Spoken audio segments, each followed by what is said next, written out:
Esto es Tertulias de Salud con Valentín Ibarra y hoy hablaremos sobre el estrés. Así es, el impacto del estrés en nuestra salud.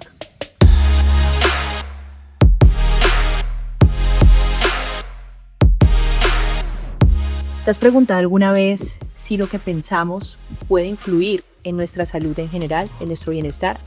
La respuesta es sí. Y eso es lo que hace el estrés. Por eso nos encontramos hoy en día en algo que podríamos denominar la psicotoxicidad. Estamos invadidos de pensamientos que nos han llevado a una inflamación crónica, que es esa inflamación peligrosa y esa inflamación no diagnosticable que nos ha conducido a padecer enfermedades crónicas o enfermedades neurodegenerativas. Lo más interesante de esto es que se ha descubierto que nuestro cuerpo, nuestra mente y nuestro cuerpo no logra diferenciar o no logra discernir entre una amenaza real física, cuando por ejemplo te encuentras en la calle y de repente ¡pum!, llega un ladrón. Pues obviamente nuestro hipotálamo lanza una información para que nuestras glándulas suprarrenales produzcan adrenalina y cortisol, la famosa hormona del estrés. Obviamente cuando estamos ante ese tipo de eventos, ante una amenaza real, pues es normal que podamos experimentar taquicardia o experimentemos taquipnea, por ejemplo, que sintamos que queremos luchar o correr o huir de esa amenaza.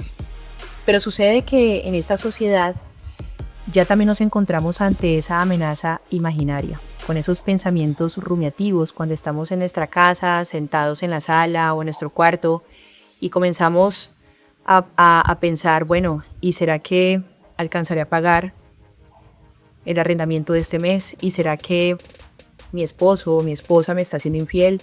¿O será que mi hijo o mi hija está en las drogas? Y sí. Y constantemente estamos ante este tipo de pensamientos que se vuelven un poco ilusorios y quiméricos y que efectivamente golpean fuertemente nuestra salud. Por eso estamos hablando de la psicotoxicidad.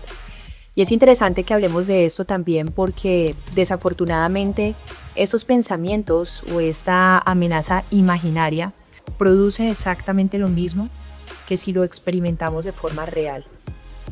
En otras palabras, tanto lo que vivimos como lo que pensamos causa un efecto directamente proporcional a nuestra salud, en nuestro organismo.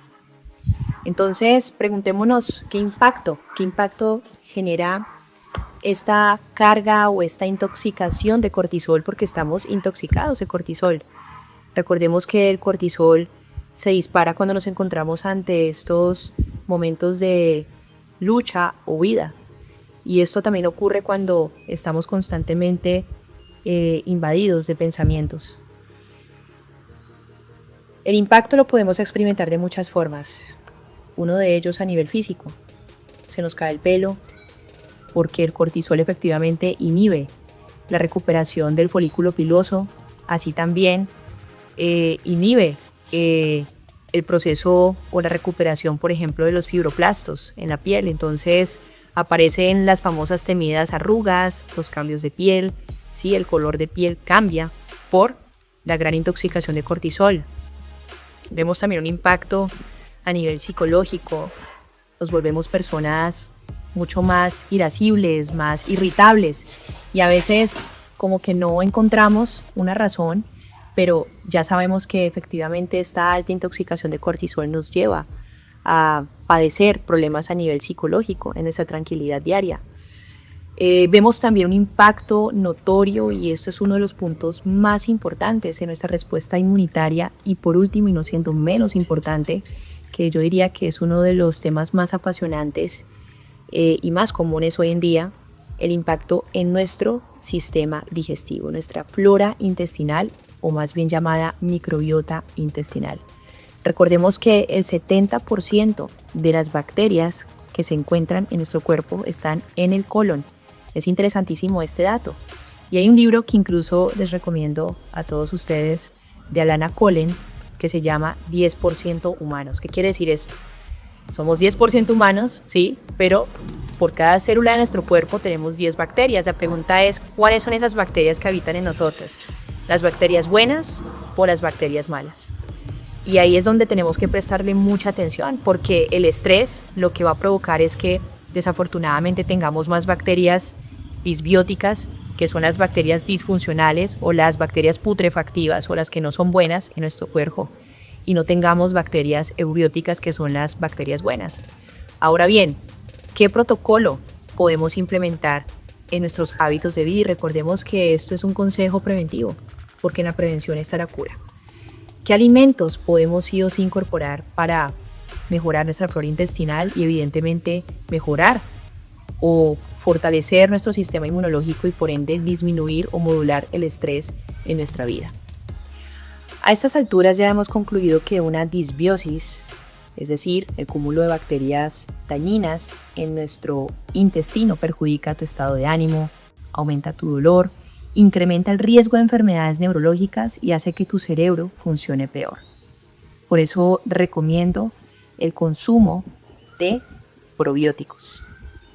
¿Dónde podríamos encontrar probióticos naturales y sencillos en nuestra dieta?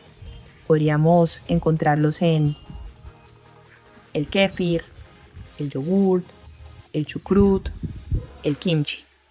Y sabemos que estas bacterias, si bien tienen que también alimentarse, ¿y de qué forma? A través de los prebióticos que sirven como alimento para las bacterias beneficiosas en el intestino. Estas bacterias son, básicamente fibra soluble. ¿Y dónde lo podemos encontrar? En alimentos ricos en inulina, como por ejemplo la raíz de achicoria, espárragos, hojas diente de león, el famoso ajo y por supuesto el puerro, donde no solamente tienen gran concentración de inulina, sino también de flavonoides o antioxidantes antiinflamatorios. ¿Qué otro tipo también de alimentos? Por ejemplo, alimentos ricos en fructooligosacáridos y galactoligosacáridos, que los encontramos en la miel cristalizada, en los frutos secos, tales como las nueces, las almendras, el marañón, que tanta fama les he hecho, tanta cuña positiva. Y recordemos, el maní no es un fruto seco, el maní es un frijol, así que tratemos de eludirlo. Alimentos ricos en fructooligosacáridos, como lo mencionaba ahora, como la berenjena, los espárragos, la cebolla, la raíz de yacón y la raíz de achicoria. Y por último, alimentos altos en polifenoles, como por ejemplo los famosos frutos rojos que tanto les he mencionado, como por ejemplo el agraz, los arándanos, las moras, las frambuesas, que tienen una gran concentración de ácido elágico, la famosísima cúrcuma, combinándola por ejemplo con la pimienta para que haya una mayor biodisponibilidad, son una dupla perfecta para la desinflamación y por supuesto modular el estrés en nuestra vida diaria. El consumo de la famosa familia de las crucíferas, como por ejemplo el brócoli, y por último los ajos. Eso ha sido todo por hoy en Tertulias de Salud con Valentina Ibarra, siempre compartiéndoles información con mucho amor. Y recordemos, la prevención debe ser nuestro estilo de vida. Nos vemos en un próximo episodio. Chao.